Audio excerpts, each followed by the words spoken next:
Banquet hall के अंदर खास मेहमानों में हलचल मच जाती है। वे पूरी तरह से हैरान होकर दरवाजे की तरफ भागते हैं क्योंकि ये खबर फैल जाती है कि महान कमांडर आ गए हैं। जैसे ही वे बाहर की ओर भागते हैं, लोग इस घटना की विशालता के बारे में उत्साह से बातें करते हैं और बताते हैं कि पूरे 100 महान स्टार क्षेत्रों में केवल 2 ही महान कमांडर मौजूद हैं।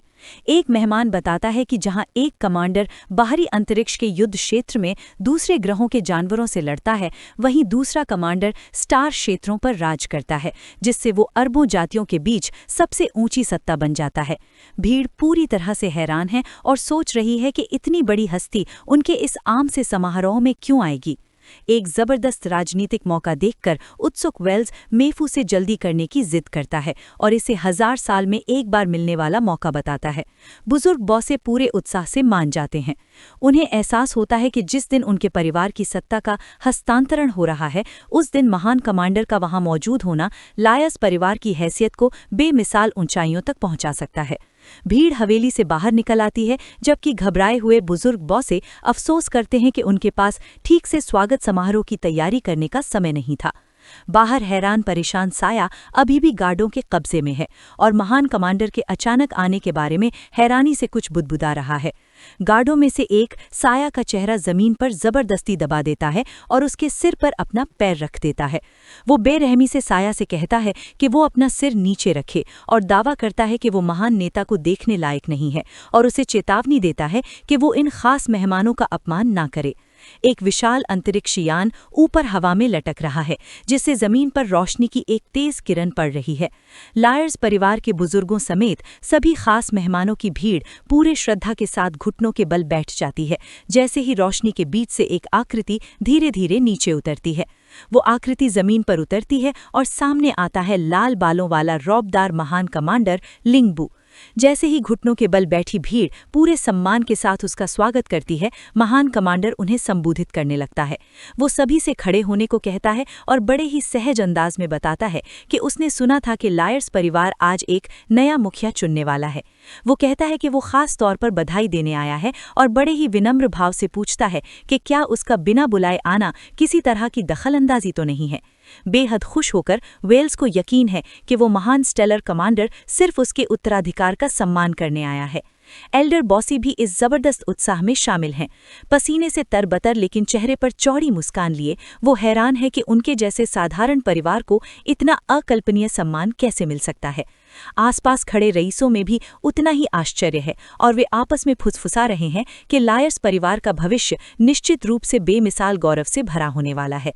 सर्वोच्च नेता का स्वागत करने के लिए आगे बढ़ते हुए वेल्स और एल्डर बॉसी तुरंत स्टेलर कमांडर को भरोसा दिलाते हैं कि उनकी मौजूदगी से उनके काम में कोई रुकावट नहीं पड़ रही है। मन ही मन वेल्स खुशी से फूला नहीं समा रहा। उसे पूरा यकीन है कि अब सत्ता पर उसका कब्जा पक्का हो चुका है। किनारे से ये सब देख रही मेफू खुद से बेहद खुश है। वो मन ही मन इतराती है। उसे पूरा यकीन है कि साया को छोड़कर वेल्स को चुनकर उसने बिल्कुल सही फैसला किया है और वो एक शक्तिशाली नए युग की रानी बनने के सपने देखने लगती है। स्टेलर कमांडर शांत भाव से मुस्कुराता है और इस बात पर राहत जाहिर करता है कि वो उनके काम में कोई रुकावट नहीं डाल रहा है। वहीं वेल्स खुशी खुशी उसकी बात मान लेता है और हंस पड़ता है। लेकिन तभी अचानक स्टेलर कमांडर नए मुखिया से मिलने की इच्छा जाहिर करता है और बड़े ही सहज भाव से उसका नाम साया लायरिस लेता है। वेल्स का घमंडी भरा मकौठा पल भर में टूट जाता है और उसकी जगह ले लेता है गहरा सदमा। वो हकलाते हुए अविश्वास के साथ अपने भाई का नाम दोहराता है। पूरी भीड़ पर सन्नाटा छा जाता है। एल्डर बॉसी और बाकी रईस पूरी तरह से हक्के बक्के रह जाते हैं। यहाँ तक कि साया को जमीन पर जकड़े रखने वाले हथियारबंद पहरेदार भी हैरान रह जाते हैं। वे आपस में सवाल करते हैं कि क्या सचमुच शासक ने उनके बंदी को ही बुलाया है। इस पल भर के भटकाव का फायदा उठाकर साया पहरेदारों पर हमला कर देता है। वो उनकी पकड़ से खुद को छुड़ाता है और उन्हें जाने देने का हुक्म देता है। जैसे ही वेल्स घबराकर पीछे मुड़ता है, साया भीड़ के बीच से तेजी से आगे बढ़ता है और स्टेलर कमांडर का ध्यान अपनी ओर खींचने के लिए अपना हाथ ऊपर उठाता है। वो बेताबी से अपनी पहचान जाहिर करता है। आखिरकार भीड़ के ठीक बीचों बीच पहुंचकर साया रुक जाता है ताकि वो अपनी सांसें काबू कर सके। भागने की जोरदार कसरत की वजह से वो जोर जोर से हाँफ रहा है। स्टेलर कमांडर गर्मजोशी से मुस्कुराता है और अपना हाथ आगे बढ़ाता है। वो पूरी तरह से हैरान साया का हाथ बड़े ही सम्मानजनक सम्मानजनक तरीके से मजबूती से थाम लेता है। हाथ मिलाते हुए स्टेलर कमांडर उस नौजवान को तहे दिल से बधाई देता है और ऐलान करता है कि ये ऐतिहासिक मौका हमेशा के लिए स्टारी स्टाई की यादों में अमर हो जाएगा। इस तरह के जबरदस्त समर्थन को देखकर साया की हैरानी उसके चेहरे पर साफ झलक रही है, जबकि वेल्स पीछे खड़ा होकर ये सब देख रहा है। उसका चेहरा पूरी तरह से हैरानी से बिगड़ गया। अपनी बड़ी सावधानी से बनाई गई योजनाओं को बचाने की बेताबी में वेल्स आगे बढ़ा और जोरदार विरोध किया। उसने दावा किया कि एक बहुत बड़ी गलती हुई है और जोर दिया कि वो असल में परिवार का नया मुखिया है। मेफू ने भी पीछे से बड़ी उत्सुकता से उसकी बात में हाँ मिलाई और उसके विरोध को दोहराया। उस शानदार कमांडर ने एक शांत और उपेक्षा भरे हाव भाव से उनकी उन बेताबी भरी बातों को पूरी तरह से नजरअंदाज कर दिया। उसने बस भीड़ से इतना पूछा कि क्या इस इलाके में साया लाइरिस नाम का कोई दूसरा व्यक्ति भी मौजूद है। वेल्स पूरी तरह से अवाक रह गया। डरे हुए वो पूरी अधिकार के साथ सीना ताने खड़े थे। उस महान कमांडर ने औपचारिक रूप से घोषणा की कि केवल एक ही व्यक्ति है जिसे वो लिरिसिस परिवार का सच्चा मुखिया मानता है। ऐसा कहते हुए उसने साया के कंधे पर अपना सहारा देने वाला हाथ रखा। उसने दृढ़ता से कहा कि ये पद केवल साया का है। फिर उसने एक खौफनाक चेतावनी दी और वहां जमा भीड़ को आगाह किया कि अगर उन्होंने किसी और को अपना नेता चुना तो इससे केवल एक ही बात साबित होगी। उसकी आंखें खतरनाक लाल रंग से चमक रही थीं और कमांडर का अंदाज बेहद गंभीर और जानलेवा हो गया था। उसने धमकी दी कि किसी और को चुनने का मतलब होगा कि मौजूदा सदस्य लिरिसिस परिवार की सच्ची इच्छा का प्रतिनिधित्व नहीं करते। उसने साफ साफ इशारा किया कि अगर उन्होंने उसकी पसंद का विरोध किया तो वो उन्हें पूरी तरह मिटा देगा। इस गंभीर धमकी से भीड़ दहशत में आ गई। एल्डर बोसी और परिवार के अन्य सदस्य पूरी तरह डर के मारे जम से गए। उन्हें एहसास हो गया था कि कमांडर का विरोध करने का मतलब है उनके पूरे वंश का पूरी तरह से विनाश। अपनी जान बचाने के खातिर वेल्स के प्रति अपनी वफादारी को तुरंत छोड़कर एल्डर बोसी ने अपनी मुट्ठी हवा में ऊपर उठाई। उसने परिवार की शान की कसम खाते हुए जोर से कहा कि साया को तुरंत ही नया मुखिया घोषित कर दिया जाएगा। बाकी अवसरवादी रईसों ने भी बिना किसी हिचकिचाहट के उसी का अनुसरण किया। उन्होंने अपनी मुट्ठियां ऊपर उठाईं और पूरे जोश से साया का नाम चिल्लाने लगे। कमांडर को खुश करने के लिए उन्होंने तुरंत ही साया को अपना नया नेता स्वीकार कर लिया। साया तालियां बजाती भीड़ के बीचों बीच चुपचाप खड़ा था। घटनाओं के इस अविश्वसनीय मोड़ से वो पूरी तरह से अचंभित और अभिभूत था। पायर अपने भाई के पास गई। उसका हमेशा शांत रहने वाला स्वभाव पूरी तरह से टूट चुका था। उसे पूरी तरह हैरानी से देखते हुए उसने पूछा कि आखिर वो किस तरह सर्वोच्च कमांडर का निजी समर्थन हासिल करने में कामयाब रहा।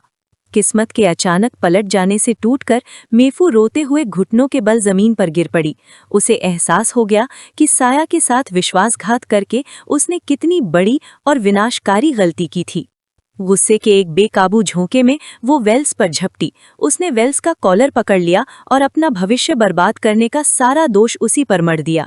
मेफू ने वेल्स के चेहरे पर जोरदार थप्पड़ मारा और गुस्से से चिल्लाते हुए कहा कि वो सारी ताकत और शानो शौकत जो वेल्स ने अभी अभी खोई थी असल में उसकी थी, जिसे उसे साया के साथ मिलकर भोगना था। इस हमले से भड़ककर वेल्स ने भी पूरी ताकत से मेफू के मुंह पर एक जोरदार घूंसा मारा। वो उसे एक घटिया गोल्ड डिगर कहकर कोसता है और उसे कड़े शब्दों में याद दिलाता है कि वो खुद ही थी जिसने ताकत पाने के लिए अपनी मर्जी से खुद को उसके हवाले कर दिया था। पुराने प्रेमियों के बीच चल रही उस अफरा तफरी को नजरअंदाज करते हुए गहरी उलझन में फंसा साया उस स्टेलर कमांडर की ओर मुड़ता है। वो विनम्रता से स्वीकार करता है कि वो असल में उस सर्वोच्च नेता को नहीं जानता और सवाल करता है कि उसने उसकी तरफ से दखल क्यों किया। स्टेलर कमांडर प्यार से मुस्कुराता है और साया से कहता है कि वो उस अच्छे दोस्त का शुक्रिया अदा करे जिसे उसने आयामी युद्ध क्षेत्र में बनाया था। वो समझाता है कि वो दोस्त ये पक्का करना चाहता था कि साया की अच्छी तरह देखभाल की जाए, लेकिन क्योंकि वो खुद युद्ध क्षेत्र छोड़कर नहीं आ सकता था, इसलिए उसने ये जिम्मेदारी कमांडर को सौंप दी। साया का चेहरा जबरदस्त उत्साह और विस्मय से खिल उठता है जब आखिरकार सारी कड़ियां आपस में जुड़ जाती हैं। उसे रहस्यमयी चुड़ैल यिन की भविष्यवाणी याद आती है और उसे एहसास होता है कि उसके पहेली जैसे शब्द पूरी तरह से सच साबित हुए हैं। गहरी कृतज्ञता से अभिभूत होकर साया को एहसास होता है कि लियू शेंग ही वो व्यक्ति है जिसने इस शानदार वापसी की पूरी योजना बनाई थी। अब वो समझ गया है कि लिू शेंग ही वो भविष्यवाणी में बताया गया ताजपोशी वाला व्यक्ति है जो सितारों की चोटी पर बैठा है और जिसने पर्दे के पीछे से उसकी पूर्ण जीत का इंतजाम किया था। ये वीडियो का अंत है। अगर आप लोग अगला भाग देखना चाहते हैं तो हमारे चैनल को सब्सक्राइब करें। इस बीच हाईजी दाओ स्टेलर कमांडर की ओर से लू शेंग और आओ नोंग ट्यूरिंग के लिए एक तसल्ली भरा संदेश लेकर आते हैं। वो वादा करते हैं कि 100 ग्रेट स्टार रीजन्स में उनके परिवारों और दोस्तों का पूरा ख्याल रखा जाएगा ताकि वे बेफिक्र होकर स्टार सिस्टम के केंद्र की ओर यात्रा कर सकें। अपने दिल पर हाथ रखते हुए लू शेंग हाईजी दाओ से कमांडर तक उनका तहे दिल से शुक्रिया पहुंचाने को कहते हैं। अभी भी चिंतित आओ नोंग ट्यूरिंग अपने अगले कदमों के बारे में पूछते हैं। उन्हें शक है कि वे अपने इस टूटे फूटे जहाज में आगे की यात्रा जारी रख पाएंगे या नहीं। हाईजी दाओ बड़े ही शांत भाव से उन्हें चिंता न करने को कहते हैं। वे समझाते हैं कि स्टेलर कमांडर ने उनके लिए पहले से ही एक नए जहाज का इंतजाम कर दिया है। जैसे ही वे तीनों तारों से भरे उस खाली अंतरिक्ष में तैर रहे होते हैं, दूर कहीं एक तेज रोशनी चमक उठती है। हाईजी दाओ कहते हैं कि उनकी सवारी आ गई है। अचानक ही वो तेज ऊर्जा उनके ठीक सामने अंतरिक्ष के ताने बाने को चीर कर रख देती है। उस दरार में से एक विशाल और बेहद आधुनिक अंतरिक्ष जहाज बाहर निकल आता है। ये नज़ारा देखकर लू शेंग अंतरिक्ष के जबरदस्त शक्ति प्रदर्शन से हक्के बक्के रह जाते हैं। वे अंदाजा लगाते हैं कि हजारों स्टार रीजन्स को पार करके महज आधे कॉस्मिक ईयर के भीतर हंटिंग बो तक पहुंचने के लिए एक ऐसे अमर स्तर के जहाज की जरूरत होगी जो स्टार गेट्स का इस्तेमाल कर सके। हाईजी दाओ समूह को आगे बढ़ने का इशारा करते हुए कहते हैं कि ये जहाज उन्हें ही लेने आया है और अब उन्हें इस पर सवार हो जाना चाहिए। वे विशाल जहाज ऊपर से नीचे की ओर एक तेज टेलीपोर्ट बीम छोड़ता है। 12वें स्तर के 15 मार्शल आर्टिस्ट तैरते हुए नीचे आते हैं ताकि वे इस समूह से मिल सकें। जैसे ही वे मजबूत रक्षक जमीन पर उतरते हैं, बैंगनी बालों वाली एक खूबसूरत महिला इस समूह में से बाहर आती है। उसके पीछे पीछे उसका पूरा दल भी आता है। बड़े ही आदर भाव से झुकते हुए बैंगनी बालों वाली वो महिला अपना परिचय star spirit flower chamber of commerce की एक कर्मचारी के तौर पर देती है।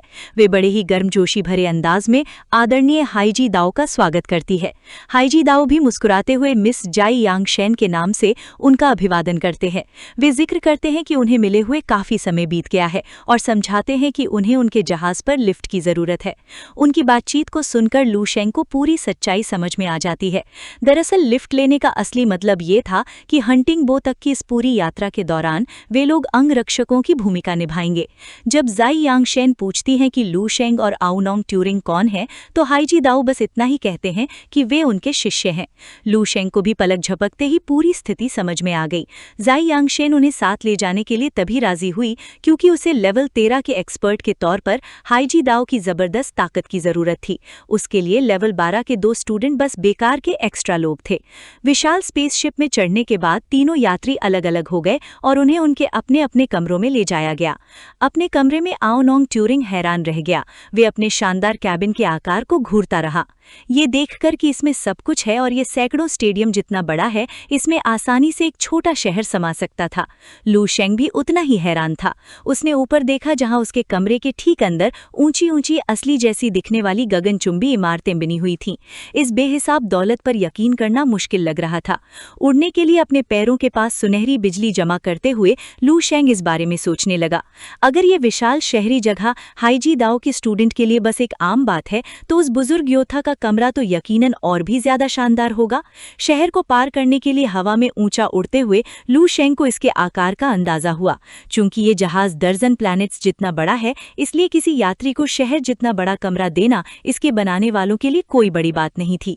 अपने चारों ओर के इस विशाल नकली माहौल को देखते हुए लू शेंग ने पाया कि इस जहाज में जीवन बनाए रखने की क्षमता अविश्वसनीय है। ये जहाज लाखों जोन में बटा हुआ है और हर जोन का एक काम करने वाला इकोसिस्टम है। अपने कमरे के बारे में और जानने की उत्सुकता में लू शेंग ने अपनी तेज सुनने की शक्ति का इस्तेमाल करके जहाज की क्रू की दूर होती बातचीत को सुना। उनकी बातों से उसे पता चला कि इनमें से ज्यादातर जोन में असल में चेंबर ऑफ कॉमर्स के लिए भारी मात्रा में माल रखा हुआ है। उसे ये भी पता चला कि जहाज पर लेवल 12 के 50 गार्ड हैं और हाईजी दाओ के साथ काम करने वाला एक और लेवल 13 का एक्सपर्ट भी मौजूद है। इन सब बातों को जोड़कर लू शेंग को एहसास हुआ कि इस जहाज को सचमुच हाईजी दाओ की लड़ने की ताकत की जरूरत ज़रूरत है। इससे ये बात समझ में आती है कि उन्होंने सिर्फ इन तीनों को लेने के लिए ही इतनी खास यात्रा की थी। अचानक लू शेंग के सामने हाईजी दाओ का एक होलोग्राम प्रकट हुआ। उन्होंने समझाया कि हंटिंग बो असल में हेवनली सर्पेंट गैलेक्सी के केंद्र का ही दूसरा नाम है। अगर कोई दुर्घटना नहीं हुई तो वे 5 कॉस्मिक महीनों में वहां पहुंच जाएंगे। उनकी बातों में छिपे इशारे को समझते हुए लू शेंग ने पूछा कि इन दुर्घटनाओं का मतलब स्पेस पायरेट्स हैं। हाईजी दाओ सहमत हैं। कई महीनों तक हजारों स्टार इलाकों से गुजरने वाली इतनी लंबी यात्रा में समुद्री डाकुओं से बचना लगभग नामुमकिन है। फिर भी वो लू शेंग से वादा करते हैं कि आम समुद्री डाकू इस तरह के भारी सुरक्षित जहाज पर हमला करने की हिम्मत कभी नहीं करेंगे। लू शेंग तुरंत ही इसके पीछे छिपे गहरे मतलब को समझ जाते हैं।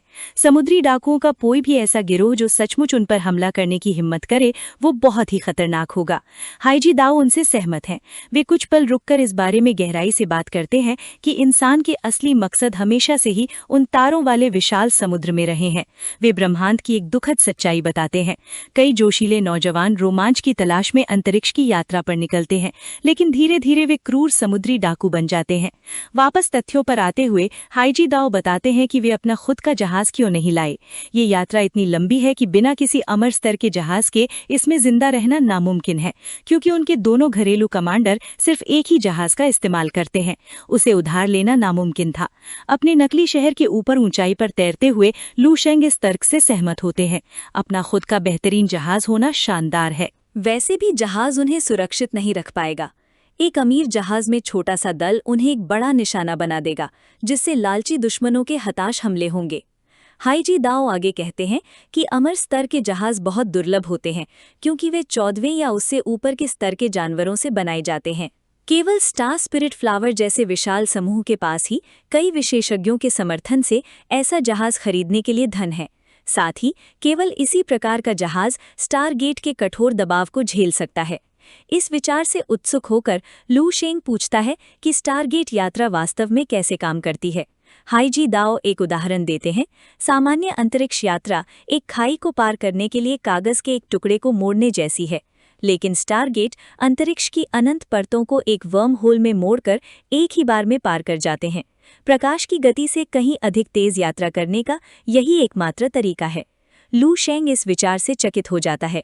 उसे एहसास होता है कि स्टारगेट यात्रा साधारण अंतरिक्ष मोड़ने की तुलना में कहीं अधिक उच्च स्तर की है, जिसके बारे में वह पहले जानता था। इस बारे में सोचते हुए लू शेंग को कुछ देर पहले महसूस हुई एक निर्मल ऊर्जा याद आती है, जो पिघलते मोम जैसी थी। अब वह जानता है कि ये शुद्ध अंतरिक्ष शक्ति थी। इससे उसे एक साहसिक विचार आता है। यदि वह इस शक्ति पर महारत हासिल कर ले तो क्या उसका शरीर अकेले ही स्टार द्वारों से होकर गुजर सकता है? यह जानने के लिए उत्सुक लू शेंग सीधे हाईजी दाओ से यह महत्वाकांक्षी प्रश्न पूछता है। बूढ़ा योद्धा पहले तो चौंक जाता है और ताराद्वार पार करने वाले शरीर के बारे में कुछ बुदबुदाता है। थोड़ी देर रुकने के बाद वह दृढ़ता से पुष्टि करता है कि यह वास्तव में संभव है, लेकिन हाईजी दाओ जल्दी ही उसकी उम्मीदों को कम कर देता है। सैद्धांतिक रूप से तो यह संभव है, लेकिन लगभग कोई भी इसे नहीं करता। वह स्वीकार करता है कि उसके जानने वाले सभी शक्तिशाली लोगों में से किसी ने भी ऐसा नहीं किया है। जब लू शेंग पूछता है कि यह इतना असंभव क्यों है, तो हाईजी दाओ सार्वभौमिक नियमों की व्याख्या करता है। अधिकांश नियमों में शक्ति का कोई सख्त क्रम नहीं होता है। हालांकि एक ऐसा विशेष नियम है जिस पर सभी सहमत हैं कि वह परम शक्तिशाली है। जैसे ही उनके पीछे एक विशाल ब्रह्मांडीय घड़ी प्रकट होती है, हाईजी दाओ इस सर्वोच्च शक्ति का नाम बताते हैं, जो कि अंतरिक्ष समय का नियम है। हाईजी दाओ अपना पाठ जारी रखते हैं, ये समझाते हुए कि स्पेस टाइम के नियम को समय और स्थान में बांटा जा सकता है। हालांकि ये ब्रह्मांड में सबसे आम शक्तियां हैं, लेकिन ये सबसे रहस्यमयी भी हैं। लू शेंग ध्यान से सुनते हैं। वो आगे कहते हैं कि हर कोई लगातार इन शक्तियों से घिरा रहता है। हम सभी समय के प्रवाह को महसूस करते हैं और एक ऐसे स्थान में रहते हैं जहां हर छोटी सी हलचल का तुरंत पता चल जाता है। इस लगातार संपर्क के बावजूद हाईजी दाओ एक कड़वी सच्चाई बताते हैं। किसी ने भी कभी सचमुच इन दोनों शक्तियों पर महारत हासिल नहीं की है। लू शेंग अपनी बाहें बांध लेते हैं और इस गंभीर बात पर गहराई से सोचने लगते हैं। उत्सुक होकर लूशेंग इस मुद्दे पर और पूछते हैं। वो पूछते हैं कि क्या सचमुच कोई ऐसा व्यक्ति मौजूद नहीं है जिसने दोनों पर महारत हासिल कर ली हो। हाजीदाओ अपना सिर हिलाते हैं। वो समझाते हैं कि जो जीव स्थान पर महारत हासिल कर सकते हैं वो उच्च जीवन रूप हैं, जो संप्रभु स्तर से कहीं ऊपर हैं। ऐसे लोग बेहद दुर्लभ होते हैं और स्वर्गीय सर्प आकाशगंगा के इतिहास में कभी प्रकट नहीं हुए हैं। वो बताते हैं कि लूशेंग ने शायद उस शार क्षेत्र में इन जीवों के बारे में किंवदंतियां सुनी होंगी, हालांकि ये कहानियां पूरी तरह से अप्रमाणित हैं। धीरे से मुस्कुराते हुए हाजीदाओ स्वीकार करते हैं कि ना तो उन्होंने और ना ही सबसे ऊंचे पद वाले कमांडर ने कभी किसी ऐसे व्यक्ति के बारे में सुना है जिसने समय पर महारत हासिल की हो। वो दृढ़ता से कहते हैं कि समय की शक्ति ऐसी चीज नहीं है जिसे कोई एक जीव नियंत्रित कर सके। लूशेंग सोचते हैं कि जहां स्थान कुछ हद तक समझने योग्य है, वहीं समय बुरी तरह से अलग है। लूशेंग का मन भटककर पृथ्वी पर उनके पिछली जीवन में चला जाता है। वो समय को नियंत्रित करने की तुलना उन जंगली विचारों से करता है जो केवल एनिमे और साइंस फिक्शन में पाए जाते हैं। उन्हें एहसास होता है कि वो ये कल्पना भी नहीं कर सकते कि ऐसी शक्ति का सामना करना कैसा होगा। भले ही वो आसानी से तारों को नष्ट कर सकते हैं, फिर भी उस स्तर की महारत उनकी पहुंच से पूरी तरह बाहर है। वो मरत मनुष्यों की सीमाओं पर विचार करते हैं, यहाँ तक कि एक स्टार क्षेत्र का सर्वोच्च शासक, एक दोषरहित स्टार 16 का मार्शल कलाकार भी सच्चा शाश्वत जीवन प्राप्त नहीं कर सकता। अपनी मुट्ठी कसते हुए लूशेंग छात्र के रूप में अपने शुरुआती दिनों को याद करते हैं। जब भी उनके शिक्षक ब्रह्मांड के बारे में बात करते थे तो वो हमेशा प्रकृति की विशालता के सामने खुद को बहुत छोटा महसूस करते थे। ये एक विनम्र कर देने वाला एहसास है जो आज भी उन्हें जमीन से जोड़े रखता है। अपनी अपार शक्ति के बावजूद अचानक उन पर बेबसी की एक लहर छा जाती है, एक ऐसा एहसास जो उन्हें लंबे समय से नहीं हुआ था। जब से उसने अंतरिक्ष में कदम रखा है, उसने आसानी से लेवल 13 के माहिरों को हरा दिया है और यहाँ तक कि लेवल 14 के जीवों को भी चुनौती दी है। समय और स्थान को नारंगी और नीले रंग के घूमते हुए गोलों के रूप में देखकर उसे कुछ एहसास होता है। कई नियमों का उपयोग करने के बावजूद उसे अभी भी ब्रह्मांड की असली कच्ची शक्ति के मुकाबले खुद को महज धूल जैसा महसूस होता है। उसकी आंखें एकाग्रता से सिकुड़ जाती हैं। अगर वो इन शक्तियों का एक छोटा सा हिस्सा भी हासिल कर पाता तो आने वाले युद्ध में उसके जीतने की संभावनाएं बहुत बढ़ जाती। जहां आम लड़ाके कभी समय और स्थान को छूने की उम्मीद भी नहीं कर सकते, वहीं वो जानता है कि उसके पास एक अनूठा फायदा है। पालथी मारकर बैठते हुए उसे एहसास होता है कि पूरे टिंडर मिनी ब्रह्मांड का साथ होने की वजह से उसके क्षेत्र में इन शक्तियों के रिकॉर्ड जरूर कहीं छिपे होंगे। अपनी खोज शुरू करने के लिए वो तुरंत गहरी समाधि में चला जाता है। अपने सपनों की दुनिया के खंडहर शहर के अंदर नीचे मौजूद ज़ॉम्बीज़ को नज़रअंदाज करते हुए लूशेंग अपने मन को आगे बढ़ाता है। वो कई नीली स्क्रीनें सामने लाता है और ब्रह्मांड की मूल शक्ति का उपयोग करके विशाल अभिलेखागार में समय और स्थान के बारे में सुराग ढूंढता है। वो सिस्टम को आदेश देता है कि इतिहास के ऐसे किसी भी शीर्ष माहिर को ढूंढा जाए जिसने अंतरिक्ष पर महारत हासिल की हो। जैसे ही सिस्टम भारी मात्रा में ब्रह्मांडीय डेटा को प्रोसेस करता है, एक सुनहरी बालों वाली महिला का चमकता हुआ अवतार सामने आता है। लूशेंग अपनी खोज के विशाल दायरे को सोचता है। हाईजिदाओ ने कहा था कि ऐसा कोई व्यक्ति किसी एक तारामंडल क्षेत्र में शायद ही दिखाई देता है। हालांकि ब्रह्मांड के पूरे इतिहास को खंगालने से उसके सफल होने की संभावनाएं कहीं बेहतर हो जाती हैं। अचानक एक विशिष्ट प्रोफाइल उसकी नज़र में आती है और उसकी एकाग्रता भंग हो जाती है। स्क्रीन पर एक दाढ़ी वाला बुजुर्ग आदमी दिखाई देता है जिसकी पहचान तियानलिन तारामंडल के शासक यांगी जौ के रूप में होती है। हैरानी से स्क्रीन को घूरते हुए लूशेंग उस आदमी को अपने गुरु के रूप में पहचानता है। वो गहरे असमंजस में पड़ जाता है क्योंकि उसे याद आता है कि उसके गुरु की शैली तो 4 ध्रुवों का मार्ग थी। वो ये समझने की कोशिश करता है कि उसका गुरु इतनी गुप्तचर तरीके से ब्रह्मांड का शीर्ष स्पेस माहिर कैसे हो सकता है। गहरी सोच में डूबा लूशेंग अपने प्रशिक्षण के बारे में विचार करता है। उसने अपने गुरु और बड़े भाइयों द्वारा सिखाई गई तकनीकों पर बहुत ज्यादा भरोसा किया था। फिर भी उन सभी गहन सबकों में से केवल एक ही ऐसा सबक था जिसे वो कभी पूरी तरह से नहीं समझ पाया था। वो था 4 ध्रुवों का मार्ग। वो मानता है कि वो उस तकनीक को बस ऊपरी तौर पर ही समझ पाया था क्योंकि वो इतनी मुश्किल थी कि उसने उसे बिना उसके मूल सिद्धांतों को सचमुच में समझे बस रट लिया था। वो इसके अंदर छिपी हुई उस परम स्थानिक शक्ति से पूरी तरह अनजान था। जब उसे सब कुछ समझ आता है तो उसकी आंखें हैरानी से चौड़ी हो जाती हैं। अचानक उसके पीछे यांगी जौ का एक स्पिरिचुअल रूप प्रकट होता है। वो वृद्ध गुरु देखते हैं कि उनका शिष्य इस स्तर तक उम्मीद से कहीं पहले पहुंच गया है। यांगी जौ गर्मजोशी से मुस्कुराते हैं और इतने लंबे समय बाद अपने शिष्य का अभिवादन करते हैं। लूशेंग गहरी श्रद्धा के साथ उनकी ओर देखते हैं और आखिरकार उन्हें अपने गुरु की छिपी हुई विरासत का असली महत्व समझ आता है। जब लूशेंग इस खोज में पूरी तरह डूब जाते हैं, तब विशाल स्टार स्पिरिट फ्लावर अंतरिक्ष यान उस अंधकार और खाली विस्तार में अपनी सुगम यात्रा जारी रखता है। एक बहुत बड़ी छलांग के लिए तैयार, जहाज का अगला हिस्सा ऊर्जा से भर जाता है। ये सीधे अंतरिक्ष के खालीपन में एक मोटी चमकीली हरी ऊर्जा की किरण छोड़ता है। ये तेज ऊर्जा असलियत को ही पिघला देती है और एक बहुत बड़ा कड़कड़ाता हुआ वर्म होल खोल देती है। विशाल जहाज तेजी पकड़ता है और सीधे उस दरार में गोता लगा देता है। कुछ ही पलों बाद वो अंतरिक्षयान एक बिल्कुल अलग इलाके में एक दूसरी दरार से बाहर निकलता है। जहाज के बाहरी हिस्से को तेज ब्रह्मांडीय बिजली घेर लेती है क्योंकि उसने अपनी छलांग सफलतापूर्वक पूरी कर ली है। कमांड सेंटर के अंदर शी यानकिन अपनी कैप्टन की कुर्सी पर शांति से बैठी है। एक अधिकारी रिपोर्ट करता है कि वे 23 स्थानिक क्षेत्रों से सुरक्षित रूप से गुजर गए हैं। वो बताता है कि हालांकि जहाज को थोड़ा नुकसान पहुंचा है, फिर भी वो सुरक्षित सीमाओं के अंदर ही है। शी यानकिन सिर हिलाती है और मान लेती है कि ये टूट-फूट ठीक है। वो ड्यूटी बदलने का आदेश देती है और काम कर रहे क्रू को आराम करने के लिए आधे दिन की छुट्टी देती है। अपनी ठुड्डी को हाथ पर टिकाकर शी यानकिन अपनी स्थिति के बारे में सोचती है। अगली छलांग से पहले जहाज को अब अपनी ऊर्जा फिर से भरने और मरम्मत करवाने के लिए एक जगह स्थिर रहना होगा। उसके चेहरे पर उदासी छा जाती है। वो जानती है कि इस खाली समय में वे बहुत ज्यादा असुरक्षित हो जाते हैं और अंतरिक्ष के लुटेरों को उन पर घात लगाकर हमला करने का एकदम सही मौका मिल जाता है। खिड़की से बाहर देखते हुए शी यानकिन अपने क्रू साथी से मास्टर वू तियान और मास्टर हाई जी दाओ के मौजूदा ठिकाने और स्थिति के बारे में पूछती है। क्रू का सदस्य घबराकर अपनी स्क्रीन देखता है। वो जवाब देता है कि वू तियान मनोरंजन वाले हिस्से में गया है, जबकि हाई जी दाओ चुपचाप अपने कमरे में ही रुका हुआ है। पीछे झुककर और अपने पैरों को एक दूसरे पर रखकर शी यानकिन उनकी सुरक्षा के बारे में सोचती है। वू तियान उनके चेंबर ऑफ कॉमर्स का एक भरोसेमंद और पुराना रक्षक है। हालांकि हाई जी दाओ तो बस एक अस्थायी अंगरक्षक है जिसकी वफादारी की अभी भी जांच की जा रही है। वो अपने आदमियों को आदेश देती है कि हाई जी दाओ को खुश रखने के लिए उसकी हर जरूरत पूरी की जाए। जब वो अपने 2 शिष्यों के बारे में पूछती है तो क्रू इस बात की पुष्टि करता है कि वे भी किसी मुसीबत में नहीं पड़ रहे हैं। शी यानकिन मुस्कुराती है और सोचती है कि उन दोनों लेवल 12 के युवाओं पर ज्यादा ध्यान देने की जरूरत नहीं है। इस समय उनकी युद्ध क्षमता का कोई खास मतलब नहीं है। अचानक एक जोरदार लाल अलार्म की आवाज से शांत ब्रिज का माहौल टूट जाता है। बाहर दर्जनों दुश्मन जहाज स्टार स्पिरिट फ्लावर को घेरना शुरू कर देते हैं। एक घबराया हुआ क्रू सदस्य रिपोर्ट करता है कि वे पूरी तरह से अंतरिक्ष के लुटेरों से घिर चुके हैं। उन्हें 100 से ज्यादा दुश्मन जहाज़ों का सामना करना पड़ता है, जिनकी अगुवाई 7 खतरनाक लेवल 12 के माहिर कर रहे हैं।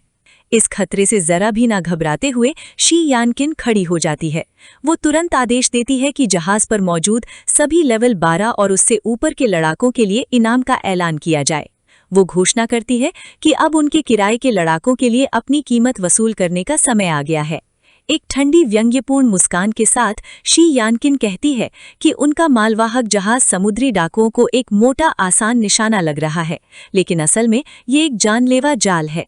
वो मन ही मन सोचती है कि इन बेवकूफ़ों का सफाया करने से उन्हें अच्छा खासा अतिरिक्त मुनाफा होगा। लेवल 13 के किसी माहिर के बिना समुद्री डाकू उनकी सुरक्षा घेरे को नहीं तोड़ सकते। वो आराम से बैठकर अपनी सेना को हमलावरों को कुचलते हुए देखने का मजा लेने का फैसला करती है। उसके लिए ये आने वाला नरसंहार इस उबाऊ सफर में थोड़ा मनोरंजन लाने का एक स्वागत योग्य जरिया है। ब्रिज की सुरक्षित पनाहगाह के बाहर समुद्री डाकुओं के छोटे छोटे जहाज निरंतर हमला करने की कतार में आते जा रहे हैं। दुश्मन के जहाज़ों में से एक पर चमकती लाल आंखों वाले कुछ साए पूरे आत्मविश्वास से अपने घात लगाकर किए जाने वाले हमले की रणनीति पर चर्चा कर रहे हैं। अपने पूरे बेड़े को इकट्ठा करने के बाद उन्हें पूरा यकीन है कि स्टार स्पिरिट फ्लावर की रक्षा के लिए उसके पास केवल एक ही लेवल 13 का माहिर मौजूद है। सुनहरे बालों वाला अवतार चुप रहता है, जबकि लियू शेंग अपने पुराने गुरु यांग ई झाओ के आध्यात्मिक रूप को हैरानी से घूरता रहता है। वो रूप ज्ञान देना शुरू करता है और 4 तत्वों पृथ्वी, वायु, जल और अग्नि की मूल प्रकृति पर सवाल उठाता है। ध्यान से सुनते हुए लियू शेंग को एहसास होता है कि वो इस तकनीक को पहले क्यों नहीं समझ पाया था।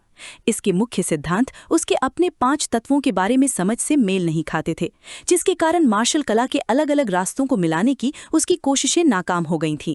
तेज लपटों से घिरा हुआ उसे गहरी समझ हासिल होती है। वो समझ जाता है कि 4 तत्वों और 5 तत्वों का मूल सार एक ही है। दोनों ही ब्रह्मांड की बुनियादी नींव का काम करते हैं। जैसे ही उसके चारों ओर पृथ्वी, वायु, जल और अग्नि के प्रतीक दिखाई देते हैं, वो उनके आपसी तालमेल को देखता है और ये समझता है कि वे असल में एक दूसरे के विरोधी नहीं हैं। इस समझ से मिली शक्ति के साथ लियू शेंग हवा में तैरने लगता है और उसके शरीर से अग्नि ऊर्जा का एक जबरदस्त तूफान फूट पड़ता है। अपनी शक्ति पर विचार करते हुए उसे एहसास होता है कि 5 तत्वों का उसका पिछला इस्तेमाल उसके गुरु के संतुलित तरीके के मुकाबले कहीं ज्यादा उग्र था। वो ये जान जाता है कि 5 तत्वों पर उसकी अपनी प्रणाली, जिसमें सृजन और नियंत्रण का एक चक्र चलता है, असल में 4 तत्वों की ही एक ज्यादा विकसित और उन्नत अवस्था है। आखिरकार वो समझ जाता है कि इसी गहरे जुड़ाव की वजह से उसके गुरु की पिछली शिक्षाओं के दौरान वो 17वें स्तर के लोक की एक झलक देख पाया था। इस विशाल मार्शल ज्ञान को पूरी तरह से आत्मसात करने के लिए लियू शेंग हवा में पालथी मारकर बैठ जाता है और गहरी समाधि में लीन हो जाता है। तत्व ऊर्जा का एक घूमता हुआ भंवर उसे पूरी तरह से अपनी चपेट में ले लेता है। 5 तत्वों के नियम बड़ी सहजता से उसके अस्तित्व में समा जाती हैं और यांग ई झाओ की विरासत की वजह से उसके भीतर एक शक्तिशाली रूपांतरण की प्रक्रिया शुरू हो जाती है। कुछ ही देर में एक चमकता हुआ सुनहरा गोला चटक जाता है। लियू शेंग घबराकर नीचे की ओर देखता है और उसे एहसास होता है कि उसका अमर दाव का सुनहरा मूल केंद्र अचानक ही टूट गया है। वो मूल केंद्र एक चकाचौंध कर देने वाले ब्रह्मांडीय विस्फोट के साथ बिखर जाता है और ऊर्जा के उस विशाल प्रवाह को देखकर लियू शेंग पूरी तरह से हक्का बक्का रह जाता है। जैसे ही वो तेज रोशनी शांत होती है, लियू शेंग घूमती हुई तारों की धूल के बीच शांति से बैठा रहता है। वो ये देखकर हैरान रह जाता है कि उसके मूल केंद्र के नष्ट होने से उसके अपने ही भीतर एक सूक्ष्म ब्रह्मांड का जन्म हुआ है। इस दृश्य को देखते हुए वो गौर करता है कि उसके भीतर का ये ब्रह्मांड लगातार फैलता ही जा रहा है। वो सोचता है कि क्या उसका दान तेन भी समय के साथ एक असीम और विशाल ब्रह्मांड का रूप ले लेगा। उसकी चिंता जल्द ही एक गहरी जिज्ञासा में बदल जाती है। वो सोचता है कि अंतरिक्ष की बुनियादी शक्ति इस नए आंतरिक दायरे के भीतर स्वाभाविक रूप से कैसे उत्पन्न होती है। एक एहसास होता है। वो अपना हाथ ऊपर उठाता है और जैसे ही उसे ब्रह्मांड से एक गहरा नया जुड़ाव महसूस होता है, वो सहजता से अंतरिक्षीय ऊर्जा का एक घूमता हुआ भंवर बना लेता है। अपनी उंगलियों के पोरों से अंतरिक्षीय शक्तियों का उपयोग करते हुए वो ऊर्जा को बाहर की ओर फेंकता है और ठीक अपने सामने एक विशाल अंतरिक्षीय दरार खोल देता है। केवल एक विचार से लियू शेंग अपने भौतिक शरीर को उस पोर्टल में सहजता से मिला देता है। एक पल बाद वो दूसरे स्तर से बाहर निकलता है और अपने मूल स्थान से कई प्रकाश वर्ष दूर तारों से भरे शून्य में फिर से प्रकट होता है। वो अपने नए परिवेश को अविश्वास भरी नजरों से देखता है और इस बात से रोमांचित है कि उसका महत्वाकांक्षी सिद्धांत वास्तव में काम कर गया।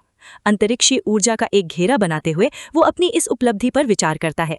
उसे एहसास होता है कि टेलीपोर्ट करने के लिए उसे बाहरी ब्रह्मांड पर निर्भर नहीं रहना पड़ा, बल्कि उसने अंतरिक्ष के नियमों पर अपनी खुद की महारत का उपयोग किया। पूर्ण आत्मविश्वास से मुस्कुराते हुए वो इस निष्कर्ष पर पहुंचता है कि उसने केवल अपने शरीर और अपनी शक्ति का उपयोग करके सफलतापूर्वक एक स्पेशल जंप या अंतरिक्षीय छलांग लगाई है। अपनी नई क्षमता की सीमाओं को परखते हुए लियू शेंग एक अंतरिक्षीय भंवर बनाता है। वो गौर करता है कि उसकी पहली छलांग उसकी अधिकतम सीमा के आसपास भी नहीं थी और वो और अधिक कठिन प्रशिक्षण लेने का निर्णय लेता है। उस शून्य में कई पोर्टल खोलते हुए उसे एहसास होता है कि इससे उसे कितना जबरदस्त स्ट्रैटेजिक लाभ मिलता है। वो जानता है कि युद्ध के दौरान तेजी से टेलीपोर्ट करने की क्षमता के कारण कोई भी विरोधी उसकी गति का मुकाबला नहीं कर सकता, ना ही उसे पकड़ सकता है।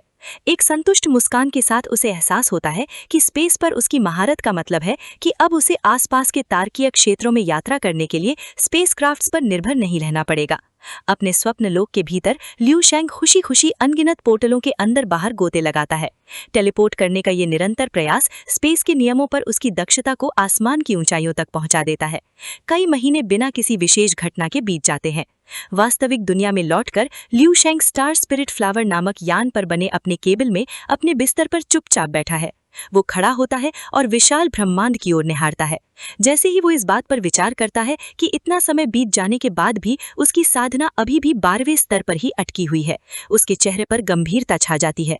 वो खुद से सवाल करता है कि क्या उसके पास अपने लक्ष्यों को प्राप्त करने के लिए पर्याप्त समय है, और अंत में वो इस निष्कर्ष पर पहुंचता है कि उसकी वर्तमान गति लक्ष्यों को पाने के लिए बिल्कुल भी पर्याप्त नहीं है। स्थानिक ऊर्जा की एक चिंगारी जगाते हुए वो पिछले 4 महीनों के बारे में सोचता है। स्थानिक नियम के युद्ध संबंधी उपयोगों में महारत हासिल करने के बाद उसे पूरा भरोसा है कि लेवल 14 से नीचे का कोई भी व्यक्ति सीधी लड़ाई में उसे चोट नहीं पहुंचा सकता। हालांकि लेवल 14 या उससे ऊपर के विरोधियों के मामले में उसका आत्मविश्वास डगमगा जाता है, क्योंकि उसका सामना कभी भी उस स्तर के किसी असली विशेषज्ञ से नहीं हुआ है। उसे अपने स्वप्न लोक में लेवल 14 के ज़ॉम्बीज के साथ हुई लड़ाइयां याद आती हैं। वो गौर करता है कि उनकी कमजोर हो चुकी ताकत उन्हें शक्ति के विश्वसनीय मापदंड के तौर पर बेकार बना देती है। उसे ये भी एहसास होता है कि स्वप्न लोक के ज़ॉम्बीज में असली आक्रामकता की कमी होती है।